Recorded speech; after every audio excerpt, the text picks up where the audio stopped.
brightly colored adobe. The paint is gone, but some of the adobe is still in place 5,000 years later. This gives us some idea of the preservative qualities of the Egyptian climate, and as we shall see, it has some relevance to our redating of the Great Sphinx of Giza and of ancient Egypt in general.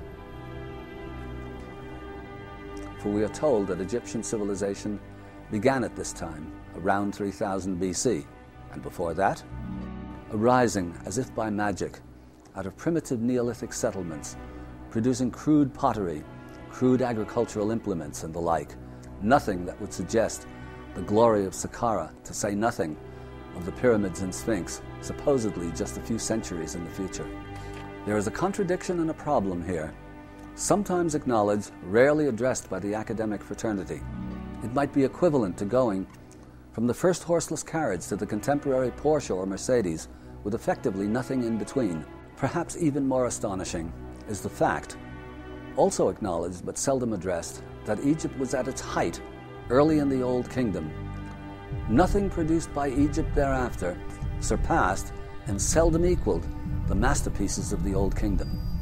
Moreover, it's generally accepted that in Egypt all of the sciences, mathematics, astronomy, medicine, the hieroglyphs, the religious system, were all in place by Old Kingdom times, with no indication or little indication of a period of development. 500 years to go from this to this?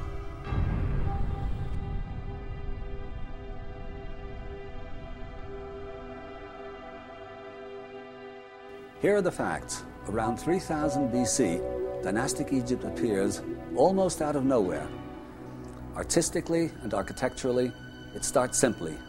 No stone structures, but massive mud brick tombs, and small but accomplished stone and ivory artifacts. Yet it would appear that the sciences are already intact and fully developed. Mathematics, astronomy, medicine, the complex enigmatic funerary texts. That knowledge is the legacy, and it takes but a few centuries to bring the execution of that knowledge, architecturally and artistically, to perfection. From a time stretching back into murky prehistory, the art and architecture of ancient Egypt stand as proof of an almost supernatural control of the material world, and an eerie understanding of the secrets of nature and the laws of beauty. Nowhere is this more apparent than at the Cairo Museum, where hundreds of thousands of priceless treasures paint a very different picture of our distant, supposedly primitive past. Present at the very beginning, the supremely refined craftsmanship, the impenetrable materials, the harmonic proportions, and the esoteric content embodied within each work speak to millennia of development and evolution.